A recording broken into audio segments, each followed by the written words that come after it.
Yo, what's up? Cootie Mayo, keep it steady, yo. I hope you're keeping it steady. So this video, we're gonna go totally different.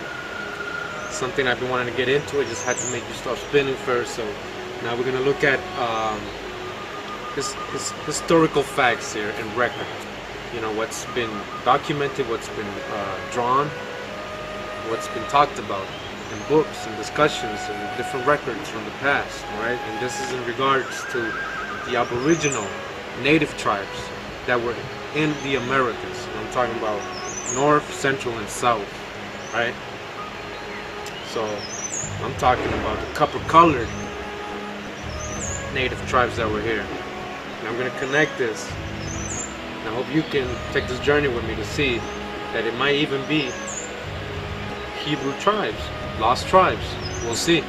We're going to look at the logic, what we have as evidence, what's in the records, archaeological finds, the myths, the legends of the native tribes, and that's how we're going to put all this together. It's going to be pretty long, maybe 2 hours, you know. We're going to try to divide it into 2 videos, and if you don't like this, you know, you can just go to another channel, go watch some cute puppies somewhere in another channel. They got 1 million views, you know, the cute puppies, you know, that other stuff. If you want some wisdom, some knowledge, if you want to think about different things, you want to, if you like history, mysteries, then you're gonna love this video. And so I hope you like it. You know, you can see it's just me against the world, right? Like my boy Pac said, right? Tupac Amaru. Where do you think he got that name? Tupac Amaru, just like the Inca emperors. Alright, you think his mom didn't know where they were from? The original Incas, Mayas, Hopi, Algonquin. Alright, we're gonna show you who they were. The Anasazi, the Aztecs, copper colored. Alright, tune in.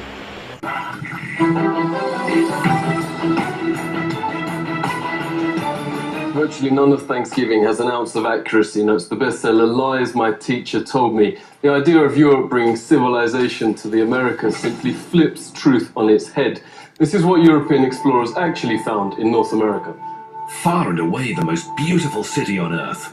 5 times the size of London or Rome. Great towers and buildings rising from the water. 60,000 gleaming houses, and how spacious and how well built they were. Of beautiful stonework and cedarwood, and the wood of other sweet-scented trees. The many streets and boulevards of the city were so neat and well swept, despite the multitude of inhabitants, crisscrossed with a complex network of canals, like an enormous Venice, but also remarkable floating gardens that reminded of nowhere else on earth. While Europe was drinking water from its polluted city rivers, huge aqueducts transported America's water from fresh springs. But what impressed most were the special merchant areas, where timber and tiles and other building materials were bought and sold, as well as greengrocer streets, where one could buy every sort of vegetable, fruits, honeys, nut paste and chocolates, astonished by the personal cleanliness and hygiene of the colourfully dressed populace, and by their extravagant use of soaps, deodorants, and breath sweeteners. Most Europeans never bathed and kept clothes on at all times. The Pilgrim's notes biographer Zini Feiner had a terrible smell. Indians tried, quote, without success to teach them to bathe.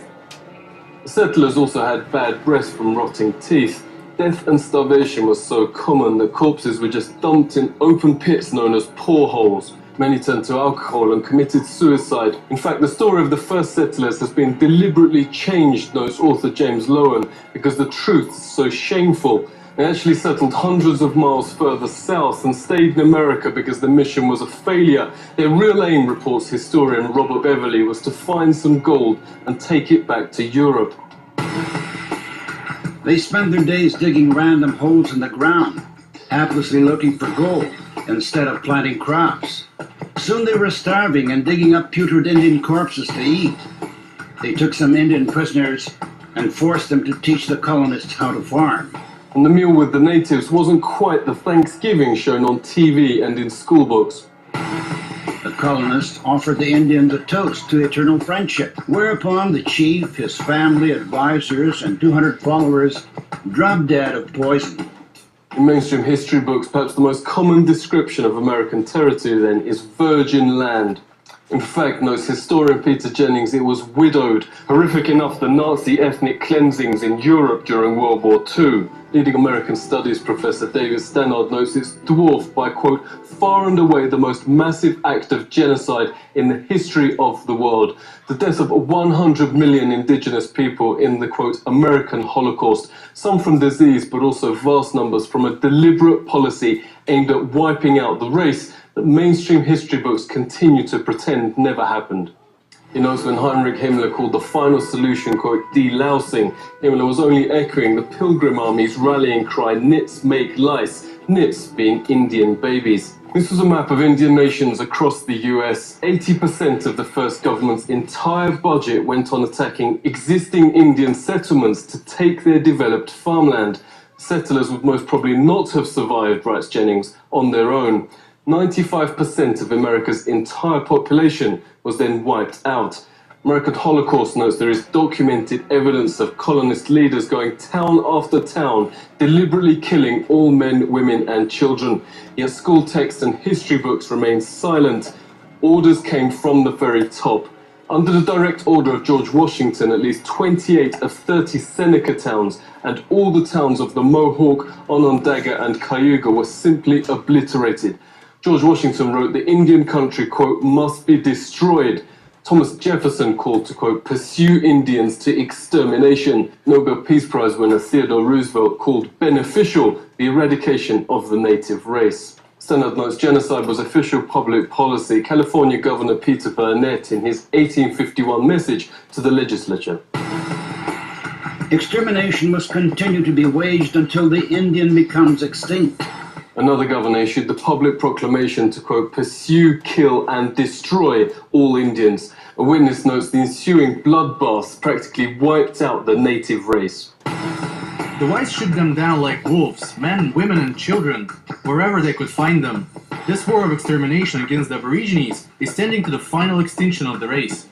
What reportedly saved the race from extinction was their use as slave labor. This extermination policy has proved so injurious to the interests of the whites. Indian labor is indispensable. Highly prized slaves were Indian girls as young as 3, said the Marysville Appeal, for fulfilling double roles of labor and of lust. The Pilgrims had hardly explored the shores 4 days before they robbed the graves of my ancestors and stole their corn, wheat, and beans. The Indians knew this fact, yet welcomed and befriended the settlers, little knowing that they would be killed by the settlers' guns. Yeah, so you see what they did, right? You see the real history. Check that book out if you can. Lies My Teacher Told Me. That's what they were talking about. So what I wanted to basically point out is how the Spanish described the cities when they came. How beautiful they were, how big they were, how clean they were. Right? Bigger, 5 times bigger than London. 5 times bigger than Rome. Imagine, 5 times bigger than Rome. Rome was pretty big. They conquered a lot of land. So 5 times big as Rome. That's the whole continent. That's the whole America. North, South, Central. They're talking about the Incas, all of them together. They're all connected, right? And then the other thing is how they were, their hygiene. You know, that's the other thing, their hygiene. You know, how clean they were. They had deodorant, they made soap, they had breath mints, you know, they bathed. The colonists, they stank. The Europeans didn't bathe. They were nasty. You know, they didn't have that notion like holy people would have, clean people will have, spiritual people would have. People who have a common sense and consciousness with nature to, like, you know, be clean, be pure. You know, so you see what they did. They just exterminated everybody. Now we're going to talk about their characteristics, right? How would the Indians characteristics, how were their personalities? That's what we're going to talk about right now. And that's from a descendant of colonists, right? Somebody who was in the 1800s writing a book. It's called Popular History of the United States. from Aboriginal to the present day by John Clark Ridpath, I believe, 1876. Regarding their characteristics, says right, the Indians were strongly marked with national peculiarities. The most striking characteristic of the race was a certain sense of personal independence, willfulness of action, freedom from restraint. You hear that? They want to be free. They're independent people. They don't want to be ruled. To the red man's imagination, the idea of a civil authority which should subordinate his passions, curb his wills, and thwart his purposes was intolerable. Among this people, no common enterprise was possible, unless made so by the currents of free wills. Okay? Intolerable. I know you feel like that too. It's intolerable. Injustice. No justice. Who was here before Columbus? I mean, I know you see a lot of pictures of the Indians and the natives, and you know, light skinned like me, long hair, a little bit like me. Some look like Chinese, darker and stuff. But that came after. That was the Mongolian Asian migration. Okay, that was after. The original tribes were copper colored. I'm going to show you. That's what I'm going to show you right now. I was referencing the Mayas earlier. You know, and all of that. The Aztecs creation of how it's very similar to the Bibles. Yeah. Now, what I'm about to tell you is you know, might be out of your thinking, but what if I told you that the tribes that were here on this side of the world, American continents, north, south, central, a lot were the biblical tribes talked about in the Old Testament, as well as in reference to the Hebrew ones, the Israelite tribes, the tribes of Judah, the tribes of, you know, the 12 tribes. So it says here, from etymology online, let's go right there right now. You see what I'm showing you right here? It's going to be for a reason. So Yahweh, right? Or let's see, what do we call Jehovah, right? Etymology. Tinsdale transliteration of Hebrew tentagram Yahweh, using the vowel points of Adonai, my Lord. See Yahweh. Use Yahweh. Okay, so let's go to Yahweh. Okay, let's read this very carefully now. Yahweh, 1869 hypothetical reconstruction of the tetragrammation YHWH, see Jehovah, based on the assumption that the tetragrammation is the imperfective of Hebrew word Hawa, earlier form of Heya, was, Heya, was, in the sense of the one who is, the existent. And so it says here, I am that I am. It is the common English translation of the response that God used in the Hebrew Bible when Moses asked for his name, Exodus 3:14. It is one of the most famous verses in the Torah. Heya means existed. In Hebrew, Eyeh is the first person singular imperfect form and is usually translated in English Bibles as I am, or I will be, or I shall be.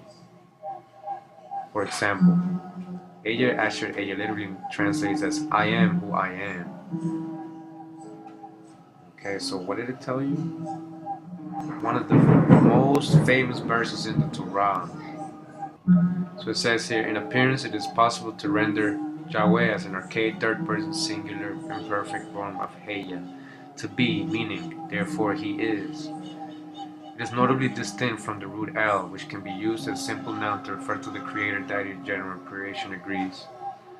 Where God is represented as speaking, hence as used in the first person, Ayah, I am. Other scholars regard the transcendental root of Hawa as more likely origin of the name Yahweh, Hawa, and Heya. Earlier form of Heya, Hawa, Heya, Heya, Heya, Heya. Now sing with me.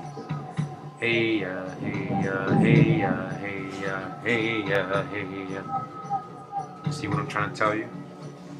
You think they were just saying hey ya for nothing? So Yahweh, they were saying Yahweh in their way, in the original way. Or Lord, or God, Creator, I am, He exists, to be. Okay? The most important kind of freedom is to be what you really are. You trade in your reality for a role. You trade in your sense for an act. You give up your ability to feel and exchange, put on a mask. There can't be any large-scale revolution until there's a personal revolution on an individual level. It's gotta happen inside first. Hey, hey,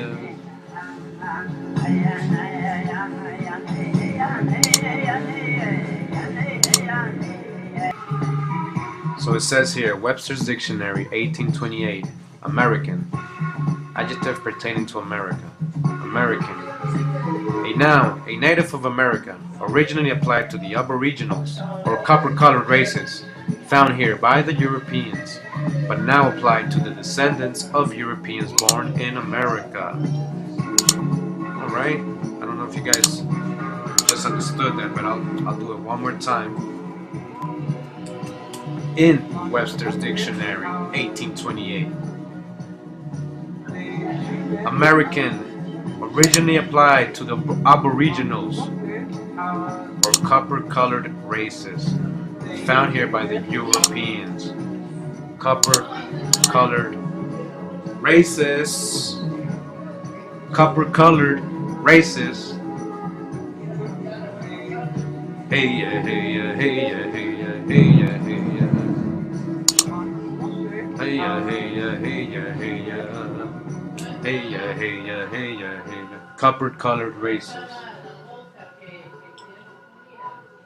The original inhabitants of America were of dark complexion, dark people. The lighter Asian Mongolians came later. Do you know your history? Do you know who you are? Continuing in the book, A Popular History of the United States of America from John Clark Redpath, it says, beyond the Rocky Mountains are the Indian nations of the plains, the great family of the Shoshones, the Salish, the Klamaths, the Californians. On the Pacific slope farther southward dwelt in former times the famous races of the Aztecs and Toltecs. These were the most civilized of the primitive Indian nations, but at the same time among the most feeble and the best builders in wood and stone, but at least warlike of any of the aborigines. Yeah, right. Such a brief sketch of the distribution of the copper-colored race in the New World. So again, such is a brief sketch of the distribution of the copper-colored race in the New World. Do you know who you are? Can you remember? Hey, you know who you are. Chief. Chief.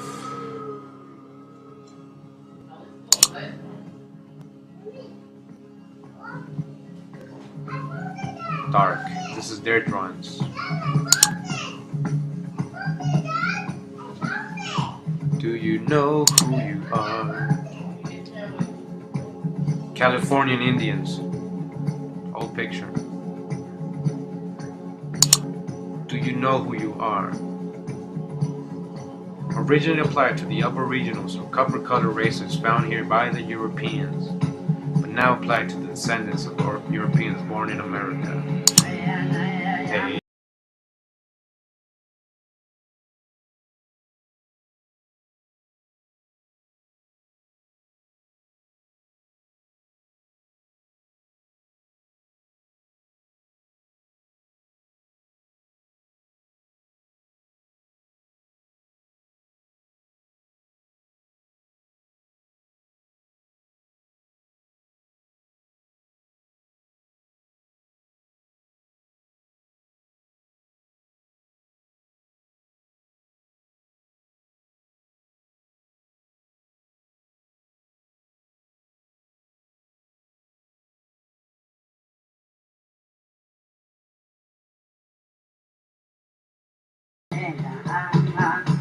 copper color. These next pictures are like, especially from people up in Boston and New England area. I'm gonna show you what tribes were over there during that time. You know, when the Pilgrims came. You know, for Thanksgiving. I mean, you saw the video that reported from RT how they poisoned the chiefs and everybody. They invited them for dinner, then they poisoned them. That was the Thanksgiving right there. These people were starving. And I'm gonna show you the people that were here. You know, and they look. I don't know. Hopefully, my Cape Verdean people are watching this. You can see, because a lot of those people were brought to Cape Verde that were in New England. The Portuguese and the Dutch and all these people, they brought them to Cape Verde. You know, the whole Labrador Indians, Nova Scotia, New England, a lot of them were Algonquin, so a lot of them were taken to the Botoc. The whole nation of Botoc were taken to the Cape Verde Islands. And so I'm going to show you how these people looked in this region. And it's funny, they look like them. Some of them look Cape Verdean. So, are you really African? So, I'm just saying, think about it, you know, like. This is the book Lies My Teacher Told Me. Really good book, I read it a long time ago. In 1501, the Portuguese began to depopulate Labrador, transporting the now extinct Botoc Indians to Europe and Cape Verde as slaves. After the British established beachheads on the Atlantic coast of North America, they encouraged coastal Indian tribes to capture and sell members of more distant tribes. Charleston, South Carolina became a major port for exporting Indian slaves. The Pilgrims and Puritans sold the survivors of the Pequot War into slavery in Bermuda in 1637. The French shipped virtually the entire Natchez Nation in chains to the West Indies in 1731. The Botoc are the aboriginal people of the island of Newfoundland. They were Algonquin-speaking hunter-gatherers who probably numbered less than 1,000 people at the time of European contact. Probably, they say, right? The Botoc are the descendants of the recent Indian culture called the Little Passage Conflict. And it says here, the case of Santu, right? It's an extract from Frank Speck's book, Botoc and Micmac, 1922, page 55 to 70. And it says, the most surprising occurrence, however, in recent years concerning the fate of the Botoc Indians was the accidental discovery of an old Indian woman named Santu, who claimed that her father was one of the last survivors of the Red Indians of Newfoundland. Since considerable discussion was aroused over the innocent claim of the old woman when I had made public, I shall give the circumstances in some detail for the benefit of those who may wish to determine to what extent her testimony may be relied on, before making use of the information and the brief vocabulary obtained from her. Yeah, so this is Shana Titit. This is the last known Botoc Indian alive. This is the depiction. Look at the features. Doesn't look like the red Native American that they show us in pictures. This looks a lot different. Looks more like people I know in Boston or any part of the world. It could be anything, but just look at the features. All right, so these are all the areas that are. Well, these are the areas that I'm going to reference now, the tribes that I'm going to show you. Not all of them, but I'll show you a little bit of the Wampanoag, the Narragansett, the Nipmuc, what's about the Massasoit, the Shinnecock, the Montauk. We're also going to show you some pictures of the Martha's Vineyard native and the last Nantucket native. So if you want to research all the rest of them, just go ahead and do it on your own. You'll start seeing the features and what I'm talking about. Alright, so this is the New England area. This is what the Pilgrims encountered. This is the areas.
and said, I was born on the prairies where the wind blows free, and there was nothing to break the light of the sun. Oh.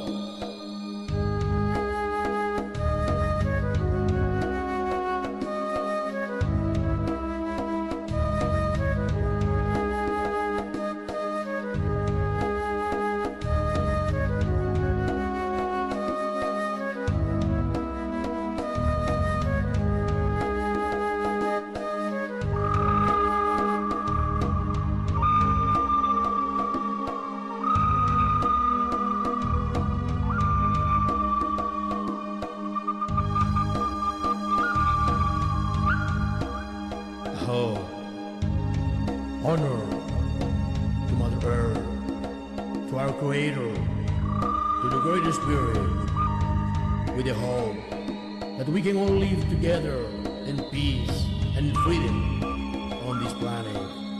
Oh.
Since the differences among the several Indian tribes are far less than has been supposed. Brinton argued, and he went on to assert that the Aztecs of Mexico and the Algonquins of the eastern United States were not far apart. If we overlook the objective art of architecture in one or two inventions, and to conclude that the American culture, wherever examined, presents a family likeness, which the more careful observers of late years have taken pains to put in a strong light. A common Indian culture had developed out of inherent features Brinton sought to show, and this culture had political system and architecture surpassing anything achieved by Africans or Polynesians, and a stone, clay, and wood artistry that stands next to, he says that of the white race, of course his race. Okay, so there you go. He's saying how they resemble the Algonquins, the Aztecs. Alright, so why I wanted to show you this, why did I want to show you this? Because we're talking about orientation. At first I had to get you to stop spinning. Now I need you to understand some history, some real history connected with the Bible and what, how it all fits together. Okay, so in the Larkin Museum in Lima, Peru, lightning. You heard the lightning? Because we're breaking the spell, baby. The energy in the air is like, wow. I'm going to continue with that. I hope you didn't get scared. So it says, in Lima, Peru, there is a photograph of the Inca nobleman and his son's painting with this quote from Garcia Lasso de la Vega below it. So what are we seeing here? Black, noble people, Incas. What is this? Depicting the Inca emperors, this panel from the Larco Museum in Lima, Peru shows the last 7 Inca emperors. And if you notice, also the first European emperor of the Inca, the Holy Roman Emperor Charles V, a black man. Now we're gonna get into how the in Europe, everybody was dark skinned too. Okay, like we're gonna get into that. I'm gonna show you that. I'm gonna show you this. Okay.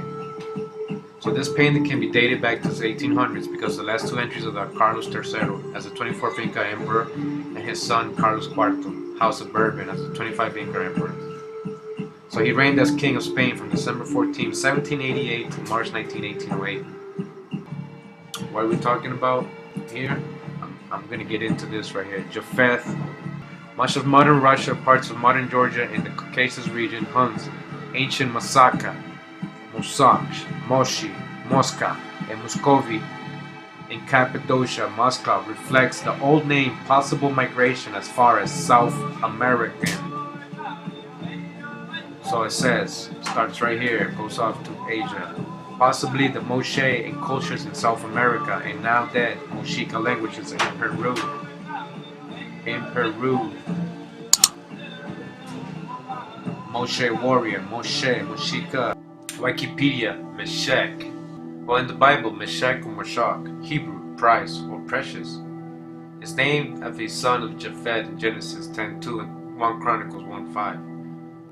Another Meshach is named as a son of Aram in 1 Chronicles 1:17. The son of Japheth, remember, Meshach. Genesis 10:151 and Chronicles 1:17, Meshach, the Mosocheni. Greek, called them the Cappadocians. Homeland, Turkey city Masaka, modern Kayseri, Turkey. A trace of the occupation of the high platform of Asia Minor by this people is found in the old name for the great capital city called in later times Caesarea, right, which was Masaka. Josephus speaks of this town as founded by the Meshach, the son of Japheth, whom he makes the progenitor of the Mosecheni or Moshi, the Mosecheni or the Moshi, and the Mosocheni were founded by Mosoch. Now they are Cappadocians. There is also a mark of their ancient denomination still to be shewed, for there is even now among them a city called Masaka, remember that, Masaka, which may inform those that are able to understand that so was the entire nation once called. So the entire nation was once called Masaka or Mosak, right? Moshek, Mosak, Meshek, the whole nation. For there is even now among them a city called Masaka, which may inform those who are able to understand that so was the entire nation once called. So you're saying that they were called Meshach, right? Meshach. We're gonna hear about the Meshika and the Moshe people, Meshach. And we're gonna learn about the Phoenicians speaking Meshika and the Incas speaking Meshika. And the Aztecs' ancient name is Meshika. We're gonna learn all that. So it continues here, Meshach, which means drawing out. Sons for Dedan, Saranin, Sheshbashin also. Another word is Meshach, Meshach, Meshwesh, Meshki, Meshera, Munch, Munchki, Mishi, Muski, Mushku, Mosku, Moskiva, Muska, Muska, Muskai, Maskali, Mashar, Maskusi, Masaka, Masaka, Mashketos, Mochketos, Moderes, Moshki, Mosa, Mosher, Mosh, Moshis, Moshosh, Moshi, Moshian, Moshakian, Moshok, Moshoy, Mosocheni, Mosochian, Mosims, Mosinoshi, Moskav, Moscovi, Moscow, Muscovites, Latvians, Lithuanians, Romanians, other related groups. So Masaka is the ancient name for the capital of Cappadocia. What does the word Meshach mean? In the Aramaic language that the Phoenicians generally spoke, Meshika, remember that word, Meshika, they spoke Meshika.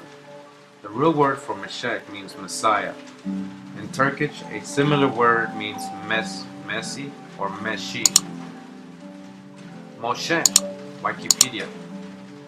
Moses or Moshe is a male given name after the biblical figure Moses. According to the Torah, the name Moses comes from the Hebrew verb meaning to pull out or draw out of water. So to pull out or draw out. Where do we see that? Let's go back. Meshek, drawing out. Meshek, drawing out. What does Meshek mean? What does it mean? It means Messiah. Messiah. Moshe. Right? Meshek, Moshe. Moses. To draw out. Meshek, Moshe. Of what? The story of the Aztec. Now this is why I keep bringing you back to the Americas. Now remember, I showed you who the copper colored people were, right? Like the American dictionary says, right? The story of the Aztec Exodus to what is now Mexico City contains elements that are unmistakably like those of the Moses myth. For example, the Aztecs were enslaved for a number of years by the evil king. Then a prophet, Meshi, led them on their search for the promised land. Meshi, almost like the Hebrew Moshe, Moses. Here, so it says here, here's the account of the migration of the Aztecs by historian Fray Diego Duran. In the year 1193, after the birth of our Redeemer, Jesus Christ, the Aztec nation reached this land. These people, like others who populated the country, departed from 7 caves in a land called Aztlan.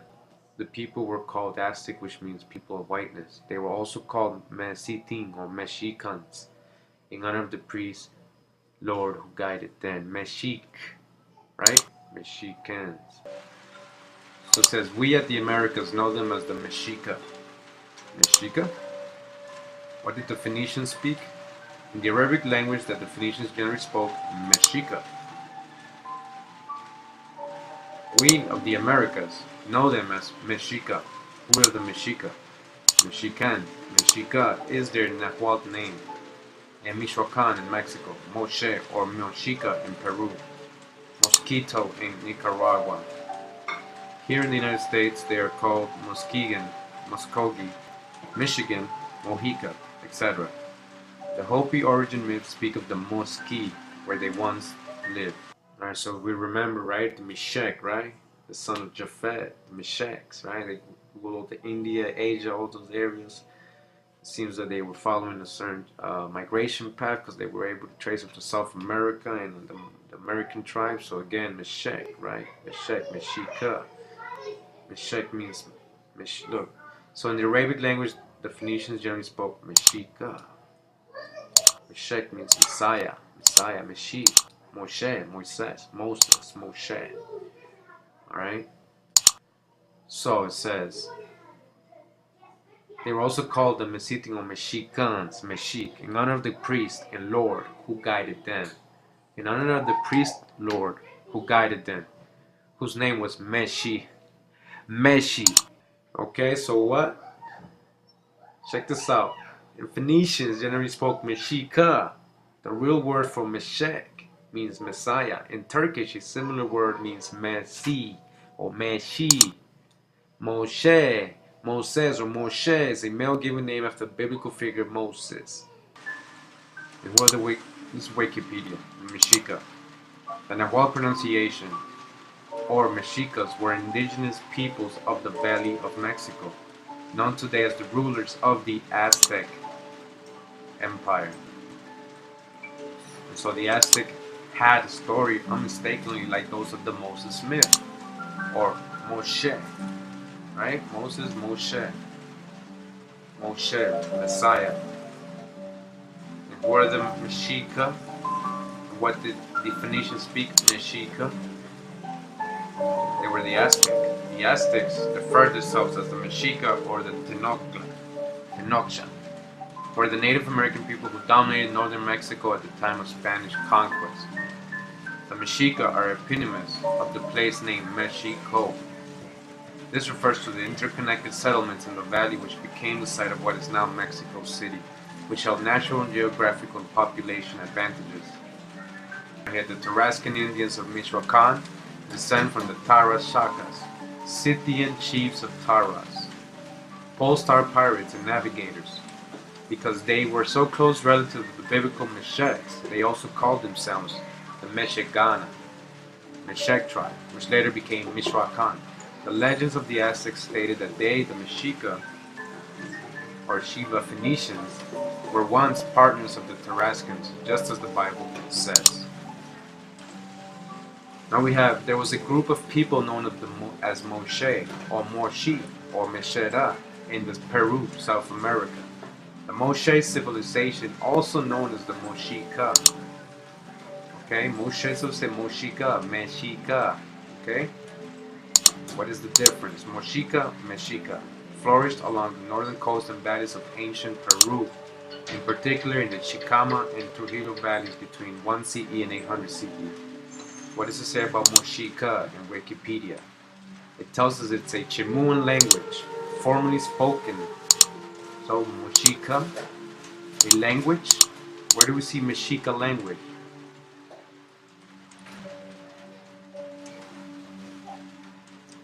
The Phoenicians generally spoke Mexica language, a Chimuan language, Mochica, formerly spoken along the northwest coast of Peru and inland village.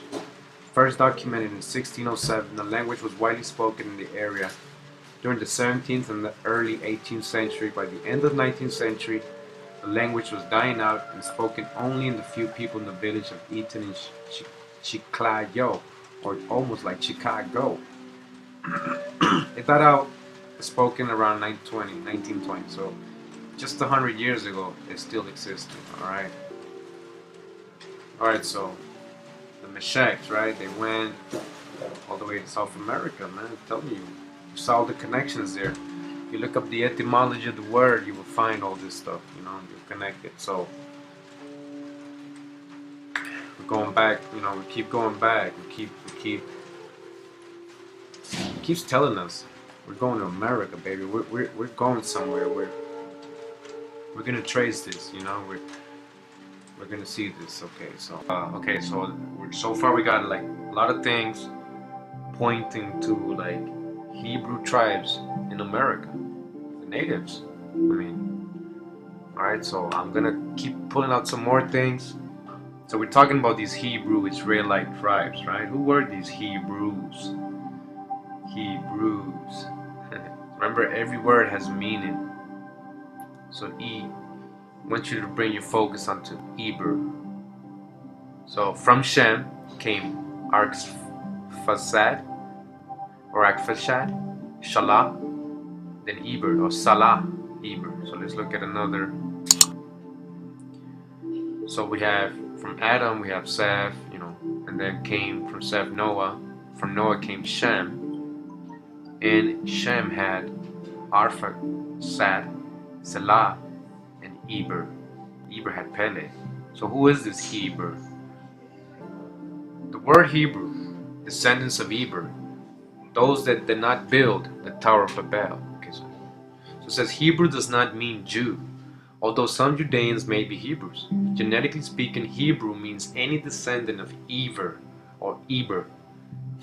Eber, an ancestor of Abraham, was the great-great-grandson of Noah. Spiritually and behaviorally, Hebrew carries inherently politically divisive connotations. So look at what this word Eber also carries, the meaning and the energy. So it means separated, the other side, those who live on the other side, independent, stateless, not the subjects of any human ruler, foreign to all worldly nations, migratory, beyond that which is beyond, sojourner on the earth, one who is passer through, as distinct from a settler in the land or resident of the nations, descending either behaviorally or genetically from Eber, following the path of Abraham, living according to the separatist holiness instructions of Abraham's Elohim, Yahweh. Okay, so let's keep reading. Just want you understand what's going on here. So after Noah landed the ark, his wife birthed him a son named Shem, from who came a man the Bible names as Eber. Eber resisted Nimrod's command to build the Tower of Babel. In an act of outrageous disloyalty to Nimrod, Eber crossed over from Babylon to the land across the river. In the wilderness, Eber and his people retained the Hebrew language. Meanwhile, back in Babylon, Hawa confused the languages of everyone else. The name Hebrew rested on Abraham, whose name comes from that of his great-granddaddy, Eber. You can find this on this website here. So, what's important here? So, we all know the story of the Tower of Babel, how, you know, the humans were getting too close to God, and that God didn't like that, and so he took down the Babel because he didn't want them to know, you know, be like the gods, right? That's what it says in the Bible, the gods, right? So he didn't, you know, him and his family didn't partake. So what did he do? What does it say he did? He separated those who lived on the other side. They became independent, no foreign ruler. So what they bounced, they left, and they went into the wilderness, where they retained their Hebrew language, land across the river. Okay, so very important. So what are we talking about here, huh? Eber, Hebrew, Tiberian Hebrew, Eber, is an ancestor of the Israelites, according to the Table of Nations in Genesis 10:11 and 1 Chronicles 1. He was a great-grandson of Noah's son, Shem, and the father of Peleg, born when Eber was 34 years old, and of Joktan. He was the son of Selah, a distant ancestor of Abraham. According to the Hebrew Bible, Eber died at the age of 464, when Jacob was 20. And look what this says again, and this is from Wikipedia. According to Abu Isa, and a lot of people know what that is, you know, Eber, the great-grandson of Shem, refused to help with the building of the Tower of Babel, so his language was not confused when it was abandoned. He and his family alone retained the original human language, a concept referred to as lingua humana in Latin. Hebrew, a language named after Eber. So you see what are they telling us here, man? They kept the original language, and they didn't help build the tower. They bounced. They went somewhere else. Okay, so he separated himself from the other tribes. Okay? Where did they go to? And unto Eber were born two sons. The name of one was Peleg, for in his days was the earth divided. And his brother's name was Joktan. So look what it's telling us here. So he had a son named Peleg, and it says that in his days, during Peleg's day, the earth was divided. What does that mean? Separated, maybe the lands, cataclysm, Atlantis, separation, separated, the earth divided. Chronicles 1:19. 1 Chronicles 1:19. And unto Eber were born two sons. The name of the one was Peleg, because in his days the earth was divided. His brother's name was Joktan. Unto Shem also, the father of all the children of Eber, the brother of Japheth, the elder, even to him were children born. Okay, so these are all the accounts of Eber in the Bible. Okay. So it says the Hebrew word, etymology. The origin of the term remains uncertain. That's what they say. But the biblical term Ivri, right? Ibri, meaning to traverse or pass over, is usually rendered as Hebrew in English from the ancient Greek. In plural, it is Ivrim or Ibrim.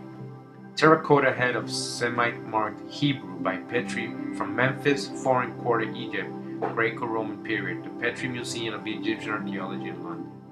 In Genesis 10:21, Shem, the elder brother of Ham and Japheth, firstborn of son of Noah, is referred to as the father of the sons of Eber, which may have a similar meaning. Some authors argue that Ibri denotes the descendants of the biblical patriarch Eber, son of Shelah, a great-grandson of Noah, and an ancestor of Abraham. it says here Hebrew adjective, from Latin Hebraeos, from Greek Hebraios, from Aramaic Semitic Hebrai, corresponding to Hebrew Ibri, an Israelite, traditionally from an ancestral name Eber, but probably literally one from the other side, perhaps in reference to the river Euphrates, or perhaps simply signifying immigrant from Eber region on the other or opposite side. Boom! My immigrants. So they refused to build the tower, right? And they went to the other side. So check this out. Just look at this. Pangaea, right? So the land of Hebrew, Shem, Ham. These were all melanated, copper-colored people. The whole earth was. So it's not about white and black, but that's another topic. So once again, we read about Eber, and these are the 10 tribes. So 2 Esdras 13:40-44. Remember, this is the apocryphal book. It was taken out of the original Bibles. This was found. A lot of this was found. It was destroyed when they had it. They actually destroyed this book, and a lot of it was found after, like in the Dead Sea Scrolls and all that. So 2 Esdras 13:40 tells us these are the 10 tribes that were taken captives from their land in the days of King Hoshea, whom King Shalmaneser of the Assyrians took across the river as captive. They were taken into another land, but they made this plan for themselves. They would leave the multitude of the nations and go into a more remote region where the human race had never lived. There they would be able to observe their customs, which they hadn't kept in their own region. They went in through the narrow passages of the Euphrates River. Then the Most High gave them signs and stopped the flow of the river until they had passed. So, what is it saying there? And there's a lot of versions, obviously, I would say, in different English. Well, so, look what it's telling us. And they took this book out. So they went captive to another land, but they was like, you know what, let's just go over there. Let's separate ourselves, right? Just like it says Eber and his family did when they didn't want to build the tower. Okay? Where did they go? Where the human race had never lived. Alright, so keep that in mind. So, alright, so it says here about the Indians, or how they call them red man, right? Red man, dark red man, copper. The name Indian was conferred upon them from the real or fancied resemblance to the people of India. If we know the ancient Indians were really copper colored as well, then yes, that's why they called them India. And also outside of Europe, a lot of places were called, well, most places, the continents were called the Three Indias. Like if you know the sort of Prester John and the Three Indias, or just a reference of the Indias and the Indies, usually in reference to people of color where they live. But with any such similarity, the name would have been the same. For Columbus and his followers, believing that they had only rediscovered the Indies, would of course call the inhabitants Indians. According to John Clark, the origin of the North American Indians is involved in complete obscurity. That they are one of the older races of mankind cannot be doubted. Okay, so they are one of the oldest, okay, original. He's saying it can't be doubted, alright? But at what date or by what route they came to the western continent is an unsolved problem. Okay, so he doesn't know, they don't know how they got there. They don't know anything, right? Okay, so am I the only one saying that the natives might be Hebrew lost tribes? Is this my concept or my idea? It's not. I'm going to show you how this is actually something that's been talked about for centuries already, and why. And hopefully you see with the archaeological stuff, the biblical stuff, and just senses, using your senses, right? Using your sight, hearing, your intuition. You got to use them, your heart. We'll try to put this together. As Maya Angelou says, Wouldn't it be wonderful when Black history, Native American history, and Jewish history, and all of U.S. history is taught from one book? Just U.S. history. What is she trying to tell you right there? Think about it. In Isaiah 5:13, therefore my people are gone into captivity because they have no knowledge.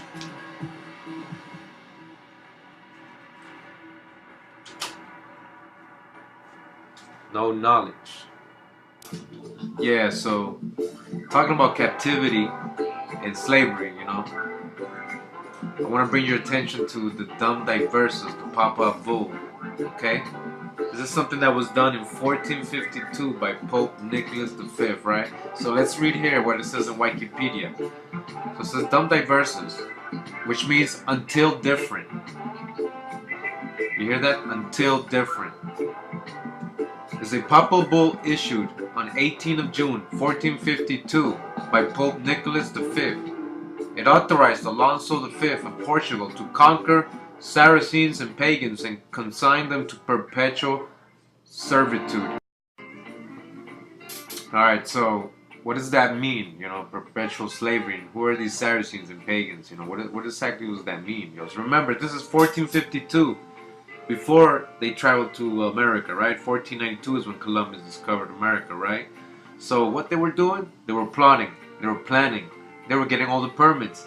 All the political stuff agreed upon with the kings, right? They're going to go invade, right? So I want to read you some more of this dumb diverses, right? So it says, the doctrine of discovery, also called the doctrine of Christian discovery, is founded on a series of papal bulls or edicts written between 1452 and 1493. The first was from Pope Nicholas V in 1452 called the Dumb Diverses, and it states the following, so pay attention to this, right?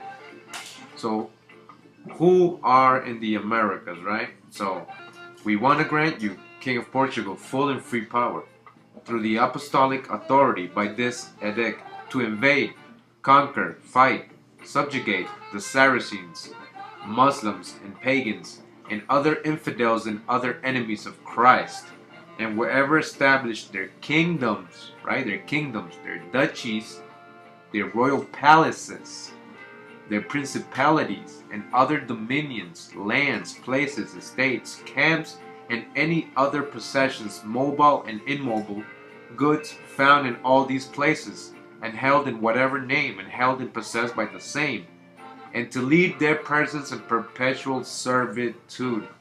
Perpetual servitude. That means you're still a slave. You understand what this is saying? They gave permission. Look at the description. Saracens, Muslims, and pagans, and any other infidels of other enemies of Christ. That's anybody who didn't go down with the Roman Catholic at that time. Anybody. Anybody. The Indians. Anybody in the world. Anybody. Especially the Indians. So they were already getting ready for this, okay? You see what this is, right? And before Columbus went, he knew where he was doing. He knew where he was going. They were already setting him up for that. Alright, so I'm going to show you that. Alright, so yeah, one more time. Again, the Papa Bull, 1452, Dumb Diverses.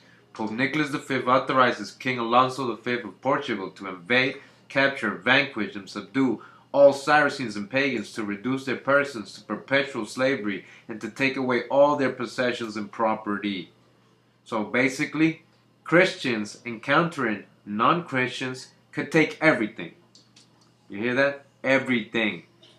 Even if these people had kingdoms, even if these people were already Jews and they had religions in their empires and their cities, and even if they lived in peace, everything, they got permission. So I'm going to show you what Columbus knew before he came to America. It wasn't no mistake. He didn't get lost. Let me show you.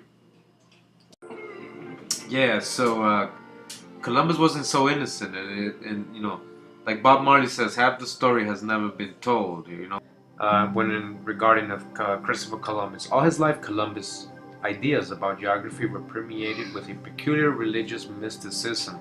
He kept a book of prophecies, in which he collected quotations, mostly from the Bible, often those dealing with isles far off, or islands, right? Or lands. He kept a book of prophecies in which he collected quotations, mostly from the Bible, often those dealing with isles far off, lands or islands, that seemed to prophesy his own discoveries. We're told a certain story in school about Columbus, and it's not even close to being true. Okay, so he was never lost. He knew where he was going. He called them Indians because the rest of the world was called the Three Indias, and the Indies was known as the Indies, America. So he knew where he was going. Okay, so he wrote a book. It's called the Book of Prophecies by Christopher Columbus. You know, if you look for it on the internet, it's there. I'll try to put the link here. If you need it, just let me know. I got it. So, you know, this book, basically he describes what his intention is, why he's going to the Americas, who's he doing it for, and you know, that he basically feels like he is a prophet, like he's basically fulfilling a prophecy by discovering America, the Indians, right? Why? Because we're gonna learn who they were. He knew who they were. He knew they were Jews. He knew those were the lost tribes. He knew Jerusalem was over there. He knew Mount Zion was over there. And I'm going to let you see that from his words right now. Here from an excerpt of the book. Amongst the earliest and most fascinating witnesses to the latter is a manuscript of 84 folios dated between September 13th, 1501 and March 23rd, 1502, and now preserved in the Biblioteca Colombina in Sevilla. Okay, this is preserved in a prestige library in Spain. It begins, and this is in Christopher Columbus' own words. This is the beginning of the book or collection of authorities, sayings, opinions, and prophecies concerning the need to recover the holy city and Mount Zion, and the discovery and conversion of the islands of the Indies and all of peoples and nations, for Ferdinand and Isabella are Spanish rulers. It says, this manuscript, commonly known as El Libro de las Profecías or Book of Prophecies, was compiled by Christopher Columbus himself in collaboration with Gaspar Gorizio, a Carthusian monk of Italian origin who belonged to the monastery of Santa Maria de las Cuevas in Sevilla. Okay, so again, what did it say? That he is going to recover the holy city and Mount Zion, and also for the discovery and conversion of the islands of the Indies and the peoples and nations. He knows what's over there. What is he saying is in America? The holy city. What's the holy city? Jerusalem. We're going to see that in another video. That's in Peru. Mount Zion. You know, Mount Zion. The navel of the world, the center of the world. Cusco is the center of the world. The name Cusco means navel of the world. Mount Zion is considered the navel of the world. Jerusalem is considered the navel of the world. Peru, Cusco means navel of the world. So that's just another video, but just you can see Christopher Columbus knew where he was going and who was over there. Okay, so I'm going to continue here. The transcription of the September 13, 1501 letter in which Columbus explained the project and asked for assistance. So this is where he's saying, right? Reverend and very devoted Father, when I came here to Granada, where is Granada? Caribbean, right? Okay. I began to collect in a book of excerpts from authoritative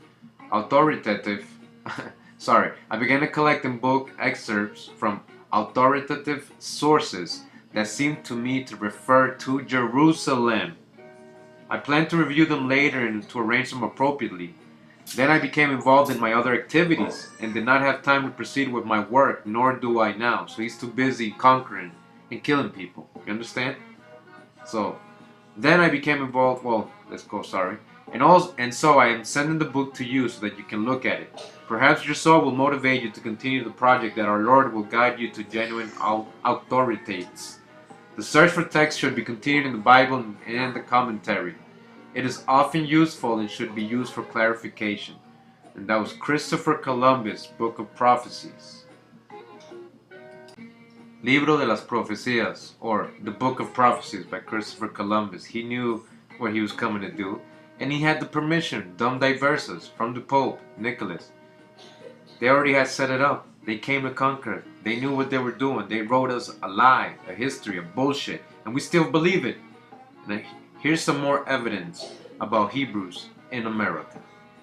And it says here, in order to provide a truthful and reliable account of the origins of these Indian nations, an origin so doubtful and obscure, we would need some divine revelation or assistance to reveal this origin to us and help us understand it. However, lacking that revelation, we can only speculate and conjecture about these beginnings, basing ourselves on the evidence provided by these people whose strange ways, conduct, and lowly actions are so like those of the Hebrews. Like who? Like the Hebrews. Thus we can almost positively affirm that they are Jews and Hebrews, and I would not commit a great error if I were to state this as fact, considering their way of life, their ceremonies, their rites and superstitions, their omens and hypocrisies, so akin to and characteristic of those of the Jews. In no way do they seem to differ. The Holy Scriptures bear witness to this, and from them we draw proofs and reasons for holding this opinion to be true. Chapter 1. It says here, in the Museum of the Jewish People, the myth of the lost tribes.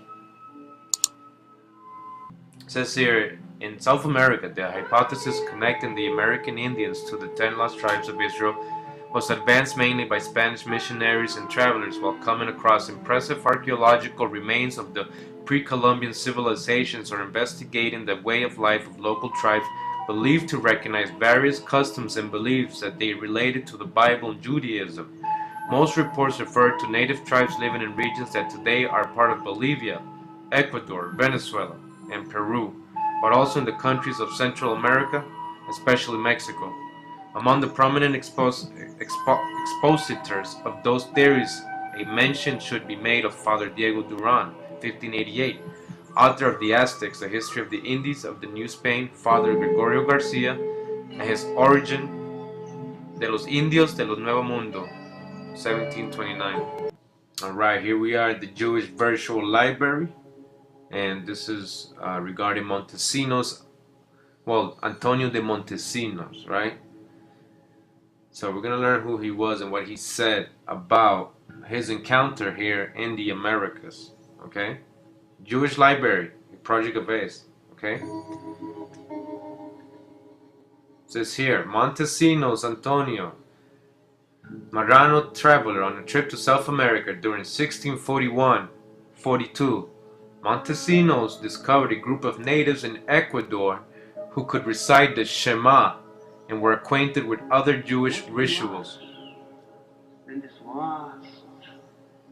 He brought this news to Amsterdam in 1644, and the congregational authorities, Manasseh ben Israel, among them, had him repeat his account under oath.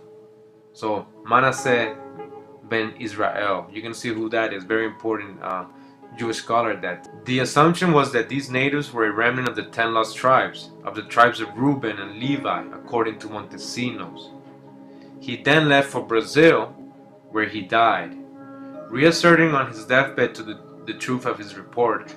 Manasseh ben Israel dwells on Montesinos' discovery in a booklet entitled Esperanza de Israel, The Hope of Israel, in Amsterdam 1650, which I'm about to show you right now, right after this, which he dedicated to the British Parliament, appending it to the petition for the readmittance of Jews to England. His thesis was that Montesinos' account points to an imminent fulfillment of messianic prophecy of the lost tribes of Israel being reunited with Judah. The Montesinos report aroused literary interest even outside Jewish circles. In 1650, Thomas Thorogood publishes A Use in America, or Probabilities that the Americans are of that race. We also have this book. Who is this guy, right? Says Manuel Dios Soeiro, better known by his Hebrew name Manasseh ben Israel, also Menashe ben Joseph ben Israel, also known with his Hebrew acronym MBY, was a Portuguese rabbi, Kabbalist, writer, diplomat, printer, and publisher, founder of the first Hebrew printing press, named Emeth Meretz Tisma in Amsterdam. The Hope of Israel by Manasseh ben Israel, and Hebrew divine and philosopher, it says here, right? It says The Hope of Israel, right? It's a book that he wrote. In addition to messianic and other mystic hopes, were the current in English, his book The Hope of Israel had first been published in Amsterdam in Hebrew, Mishke Israel, and in Latin, Spes Israelis. In 1651, he offered to serve Christina, Queen of Sweden, as her agent of Hebrew books. Okay, so he's mad important, right? In 1652, his book was translated into English and published in London, prefixed with the dedication to the Parliament and the Council of State. His account of descendants of the lost tribes being found in the New World deeply impressed public opinion and stirred up many polemics in English literature. Alright, so what does it just say? It says his accounts of the descendants of the lost tribes being found in the New World deeply impressed public opinion and stirred up many polemics in English literature. You see? It says here, the Indians of the Yucatan and the Acusanitenses do circumcise themselves. The Teutones of New Spain and Mexicans, as Roman and Gomasa and general history of the Indians testify, rend their garments if there were happen any sudden misfortune or death of any. Gregorius Gracious in Monarchia in Gasonum and Isle of Peru says that the Guanacapus, hearing that his Sone Atahualpa fled for fear of the army of his enemy, he rent his garments. The Mexicans and Teutones or the Totocanenses kept continually fire upon their altars, as God commanded in Leviticus.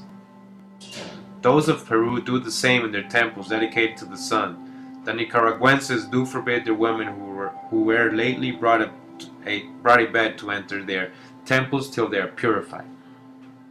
The inhabitants of Hispaniola think those do sin who lie with a woman lie after her childbirth, and the Indians of New Spain do severely punish sodomy. Many of the Indians do bury the dead on the mountains, which also is a Jewish cut tone, and Garcia said that the name Shanaan is found in those countries. You may wonder at this, that the Indians do every 50 years celebrate Jubilee with great pomp in Mexico and metropolis of the whole province. Also, that on the Sabbath day all are bound to be present in the temple to perform their sacrifices and ceremonies. They also were discovered from their wives. They also were divorced from their wives if they were not honest. The Indians of Peru, New Spain, and Guatemala did marry the widows of their dead brethren. May not you judge from these things that the Jews lived in those places, and that the Gentiles learned such things of them? Added also to what has been said that the knowledge which the Indians had of the creation of the world and of the universal flood they borrowed from the Israelites. So this is the book Manasseh ben Israel and His World. Alright? It says the rise and fall of the Jewish Indian theory. Okay, so it says here, whenever I tell students in America that there was a serious theory years ago that the Indians were Jews and that some of the lost tribes were located in America, they looked blankly at me, and if it's my nonsense, or they laughed embarrassedly to be in a room where such things are said. However, I quickly tried to calm their fears by pointing out that after Columbus met the Indians in 1492, there was a problem accounting for who they were and where they came from. Okay, again, nobody knew who they were, where they came from, right? If everyone on the surface of the earth was a descendant of Adam and Eve, and the 7 survivors of the flood, then the Indians had to be connected to the biblical world. Columbus himself had no problem. He thought they were Asians, since he was sure that he had reached Cathay. That's what the story is, right? It says explorers and missionaries offered theories tracing the Indians back to migrations from the Middle East, from Phoenicia, Arabia, or maybe from Solomon's Ophir.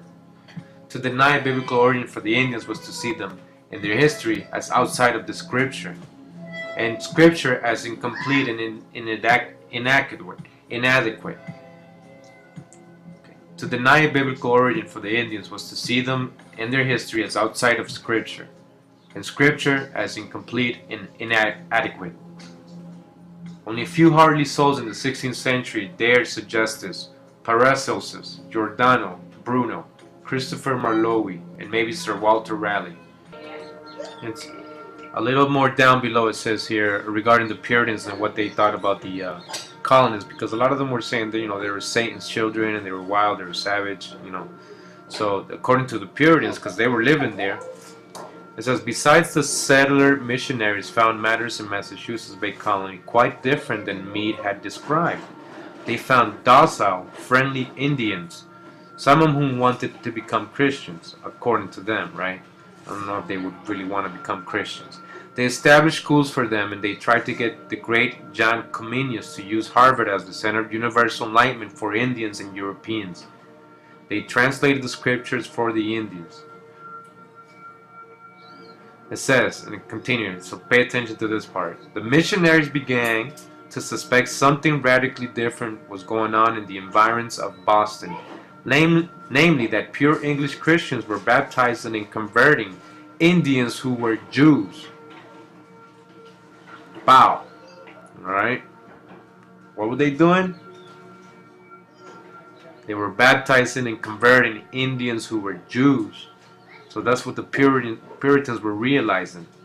And if the Indians were Jews, an enormous missionary effort would be needed.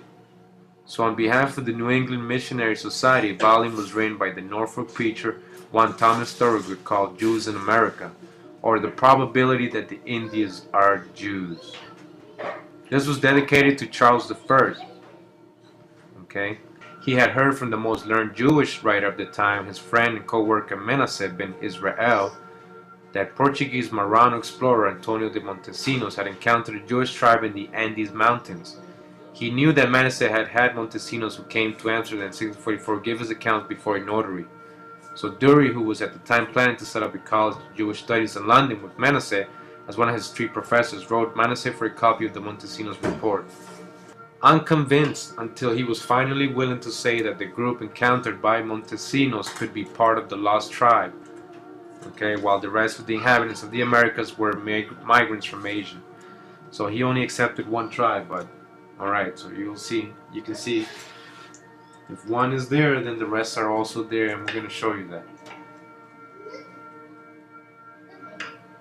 Holmes immediately pointed out that this meant that the climax of world history was at hand, because the lost tribes were beginning to reappear.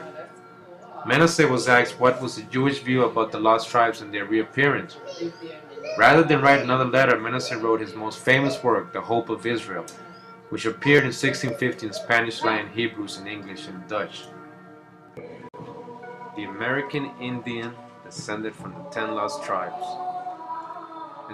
And so it says in the article.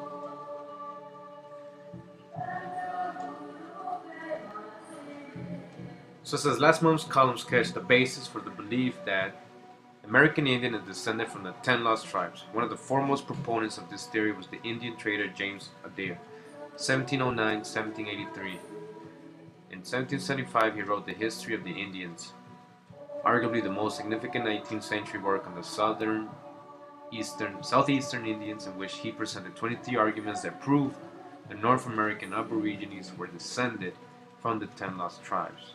These are their division in tribes, their worship of Jehovah, their notions of theocracy, their belief in the administration of angels, their language and dialects, their manner of counting time, their prophets and high priests, their festivals, fast, and religious rites, their daily sacrifice, their ablutions and anointings, their laws of uncleanliness, their abstinence from unclean things, their marriage, divorces, punishments of adultery, their several punishments, their cities of refuge, their purification and preparatory ceremonies, the ornaments, their manner of curing the sick, their burial of the dead, their mourning for the dead, their raising the seed to descend, their change of the names adapted to the circumstances and times, their own traditions, the account of English writers, and the testimonies given by Spaniards and other writers of the primitive inhabitants of Mexico and Peru. Wasn't going to take it there yet, but there you go, Mexico and Peru. Okay. So yeah, so this is the JewishPress.com. Okay, so we're gonna come back to this. It says here in the Literary Digest, September 21st, 1912, are the Indians of Hebrew origin. William Penn gave the clue to many subsequent biblical scholars in the declaring that he had found in the American Indians the lost tribes of Israel. The superficial resemblance between the two peoples was so striking that he was led to say, "When I look at their children, I imagine myself in the Jewish quarter of London." The Reverend J. Wesley Anas says in Zion's Herald in Boston that as late as 1889, a well-informed representative of the Moshkoki, Meshek, Moshkoki tribe, again, remember that word, when questioned concerning the legends of his people, he replied, "They are all in the Old Testament. Read them there without the trouble of taking them down from our people."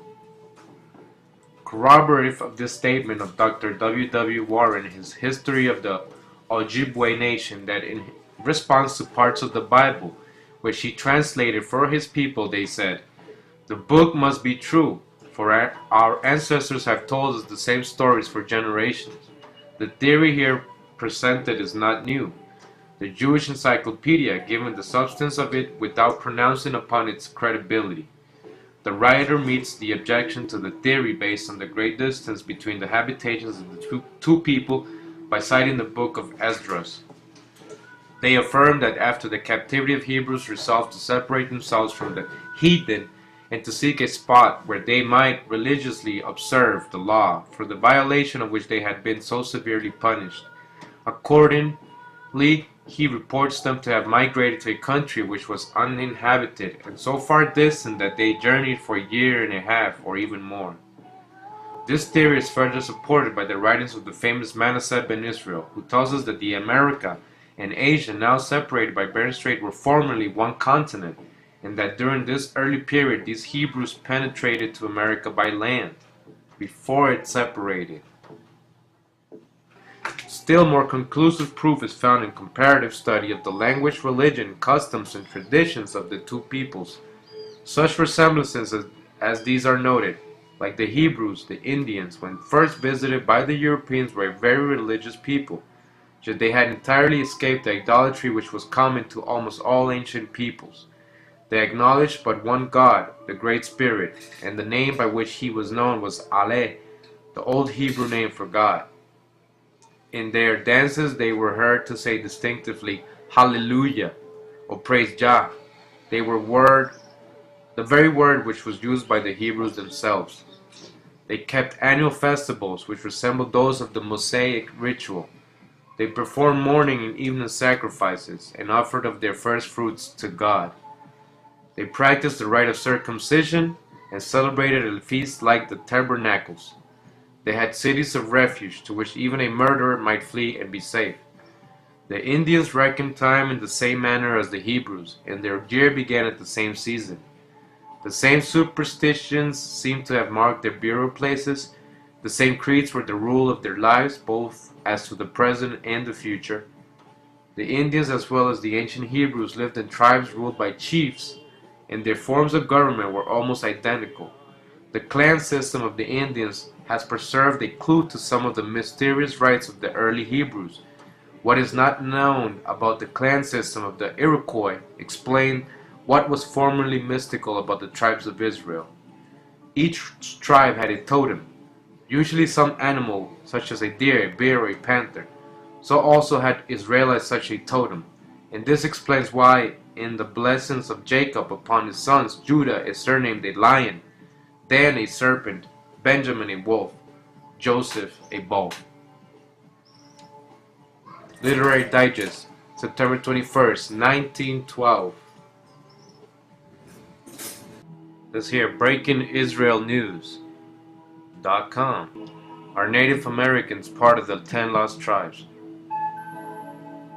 When Europeans first glimpsed Native Americans more than 400 years ago, many were convinced they had discovered the lost tribes of Israel. At closer look, the connections are astounding. This hidden association has taken on great importance recently as the two nations face similar threats. and perhaps even a common messianic vision quest. Those unmistakable traces of Jewish prayer echo in the voice of Joseph Riverwind, the Amahura war chief of the Northern Arawak Nation, the indigenous peoples of South America and the Caribbean, as he sings Shema Shema Nayena Popaska Hoya Ya.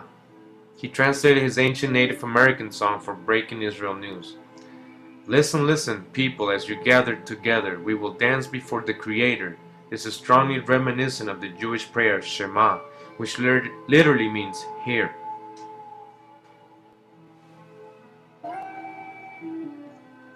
And he says, among my people, our ancient name for God is Jah, the Supreme Spirit of Spirits, very similar to Yahweh.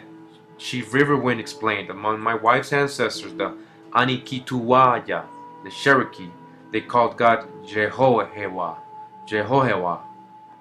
The similarities don't stop there. They carried an ark into battle, celebrate 7 feasts, kept a 7th day of rest, had cities of refuge, and don't eat pork. Though the eerie etymological similarities may be coincidental, archetypal themes also connect the spirituality of Native Americans to the Bible. Chief Riverwind told the Choctaw story about how the Creator came to a man called Nuah and told him the world would be covered with water. The man was told to make a great raft to save mankind. The stories come from oral tradition which date to pre-Columbian times. Says another Native American story tells of a time when the world was all one landmass and we were all one tribe, explained Chief Riverwind. We tried to build a sky tower to the Creator, hence Babel, right? The story of Babel. These are the pre-missionary oral traditions. They are passed down through specially trained storytellers who are forbidden from changing a single word. And he continues saying, some Anishinaabe, Chippewa, believe they are from the tribe of Ephraim. Chief Riverwind explains Anishinaabe is amazingly similar to the Hebrew word Anshenabi, people of the prophet. They lived on the coast, but their legends say that before that they came from across the great waters. We have cave drawings of these ships that are very similar to drawings of Phoenician ships in history books. Again, Phoenician connecting with the Hebrew, right? The Paleo-Hebrew, the Phoenicians, the Meshechs, right? The Aztecs. Okay, so it says theuniverse.com. More Jewish prominent sites here, okay? Native Americans, the lost tribe. Looking at Jews and Native Americans side by side, you might think there's no way to mix up the two cultures. Jarmulkes and eagle-feathered headdresses look quite different, right? But some early colonial Americans thought upon discovering the early inhabitants of the Americas that they were the chosen people, perhaps one or more of the lost tribes. Early American writings argued that different Native American languages, unfamiliar to European ears, were slight variations on Hebrew. And when some white settlers discovered what they thought was a set of tefillin in an Indian town in Pittsfield, Massachusetts in the early 1800s, they used this incident to further support their claim. By linking America's earliest inhabitants with the Bible and its theology, these idealistic colonists suggested the America was indeed the new promised land. It says, at the time, Jews in colonial America took the lost tribes claim very seriously, and they reacted in sermons, plays, publics, statements, scholarly works, and popular writings. Why was it such a big deal to them? And what were the social ramifications? The interactions between Jews and Native Americans make for a great story that few remember anymore. Okay, so more corroborating information. They're even saying, well, they're telling you these people really, they were living with them, so they knew what they were seeing and what kind of people they were dealing with. They reminded them of the Jews in Europe. It says here in Wikipedia, the 10 lost tribes were the 10 of the 12 tribes of the ancient Israel that were said to have been deported from the kingdom of Israel after its conquest by the Neo-Assyrian Empire, circa 722 BC. These are the tribes of Reuben, Simeon, Levi, Dan, Naphtali, Gad, Asher, Issachar, Zebulun, and Joseph. Claims of descent from the lost tribes have been proposed in relation to many groups, and some religions oppose a messianic view that the tribes will return. It says here, the 12 tribes, scriptural basis for the idea of the 10 lost tribes is 2 Kings 17:6. In the 9th year of Hoshea, the king of Assyria captured Samaria and deported the Israelites to Assyria. He settled them in Halah, in Gozan on the harbor river, in the towns of the Medes. According to the Hebrew Bible, Jacob, who was later named Israel, Genesis 35:10, had 12 sons, at least one daughter, Dinah, by 2 wives and 2 concubines. The 12 sons fathered the 12 tribes of Israel. You see, there was different moms, so that's different kinds of tribes and different people, right? Families. It says here, the Mormon scripture in the lost tribes of Israel. When the Mormons first emerged in 1830s America, Constantine Samuel Rafinesque, a Christian polymath of French-German heritage, attacked them for their singular but absurd opinion that the American tribes are descended from the Hebrews or the 10 lost tribes. Atlantic Journal, Friend of Knowledge, Volume 1, 1833. Strange as it sounds today, such notions of ancestry were widespread among British and American Christians of the time. So why you think at the time people were saying that? Because they were there amongst the people living with them. They were seeing who these people were. I have this PDF here, The Jewish Advocate, February 27, 2015. It says, Pittsfield Jewish life on the western frontier of Massachusetts. Perhaps the earliest reference to a Jew in Pittsfield was way back in 1815 when it was reported that a boy clearing an employer's Joseph Merrick's Fort Hill yard of rubbish dug up a set of tefillin. Ensuing press coverage about the find caused quite a stir across the country, and clergy and scholars flocked to Pittsfield to examine the parchment scrolls enclosed in their leather boxes. At the time, many people believed that the Native Americans were descendants from the lost tribes of Israel, and they were convinced that the tefillin had been dropped by an ancient Israelite who perhaps had traveled across the Bering Strait or by boat across the Atlantic. It says in an article with the Agatha Christie-ish titled The Case of the Missing Phylactery by William Goetzman, reports that the tefillin were donated to the American Antiquarian Society in Worcester, on condition that the scholars there publish an article about them. The society failed to produce one, so the tefillin were sent to New Jersey scholar Elias Bodinot. Upon Bodinot's death, his heirs donated his papers to Yale University. Yale, Skull and Bones, once again, Skull and Bones. If you don't know, research it. Yale University. But the tefillin were not among them, so it got lost. Great, in Yale University. They have not been seen since. Okay, so there you go again. Just like what the Smithsonian does. And it says, continuing with Bodinot, while Bodinot and Crawford and other millenarians, people who believed that the end of the world was coming during that time, saw the Indians as the lost tribes, new evidence emerged. The 2 new theories were offered, in one that of the leading Jewish spokesman Mordecai Noah, the other by the founder of Mormonism, Joseph Smith. The new evidence were some artifacts that were discovered. One, phylacteries that were found in an Indian burial mound in Pittsfield, Massachusetts. Another, a Hebrew inscription outside New Milford, Connecticut. The third, a Hebrew tomb in Ohio, added to the alleged resemblances that the Lord Kingsborough thought he had found in the Aztec codices to ancient Hebrew motifs. Lord Kingsborough published 9-folio volumes of the codices, magnificently illustrated with copious notes from Manasseh Adair and others, to prove the Indians, especially those of Central America, were Jews. Although he bankrupted himself in the process of publishing the material, he convinced only the already convinced and became a laughingstock to others. The Hebrew inscription in New Milford was examined by America's greatest Christian Hebraist, Ezra Stiles, president of Yale University again, who guessed it was somebody's name. No one in the area could be found who was Jewish or who knew Hebrew. So a suggestive mystery remained. The phylacteries were a more exciting find. When it was realized that these are used by a Jew in his morning prayers, the physical object was found around 1820 halfway down a pile of Indian bones in a burial mound.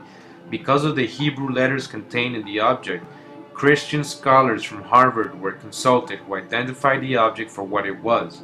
But how did it get to where it was found? An intensive investigation was carried out to find out if any Jewish traders had been in Pittsfield, if any captured British soldiers had held there were Jewish, with negative results. The great Jewish convert, the Reverend Joseph Frey, who gave 30,000 sermons in America, said he had never spoken in Pittsfield, and the phylacteries were not his. Says the literature of the period indicates that this discovery was taken very seriously as pointing to the possibility that the Indians were Jewish. No other explanation could be found for the phylacteries being where they were found. The item was deposited with the Massachusetts Historical Society for further study. By now, when some of us would like to see what was discovered, however, the item has been lost. Here we go again. The item was lost. Like everything else that doesn't fit into history. Pay attention, people, man. They hide things intentionally. The late Rabbi Arthur Chill, who wrote an article on the matter and turned up a lot of literature, some rather incredible, in the period of 1820 to 1825 on the subject, also found that the phylacteries had been in the Antiquarian Society of Worcester, Massachusetts, but that they had disappeared. So it says here again, the Mormon movement has been described as the first real indigenous American religion, building on the biblical tradition and the American situation. It claimed that new revelatory material that showed that some of the ancient Jews went to the America instead of Babylon at the time of the destruction of the first temple, that Jesus preached to them in America, and that they, the later-day saints, were the bearers of the Christianity and would lead them into the millennium. The Mormon claim is not that all Indians are Jews, but that a remnant of the ancient Hebrews exists in America and will join with the followers of Joseph Smith. And it says here, a curious incident that drew considerable attention and proved, at least to some, that Native Americans had ancient Israelite origins unfolded when a tefillin, phylacteries, were discovered in Pittsfield, Massachusetts in the early 19th century. Their discoverer wrote that this forms another link in the evidence by which our Indians are identified with the ancient Jews who were scattered upon the face of the globe, and to this day remain a living monument to verify and establish the eternal truths of Scripture. Another prominent Jew who talks about the natives and the Hebrew connection is Mordecai Manuel Noah. One of Noah's writings on Jewish natives came to their full expression with his discourse on the evidences of the American Indians being the descendants of the lost tribes of Israel, 1837. The work documented a host of theological, linguistic, ritual, dietary, and political parallels between Jews and Native Americans. Most importantly, he identified several essential character traits shared by the two peoples, all of which were, of course, highly laudable for Noah. The conflation of Indians and Jews sanctioned the later as divinely ordained Americans.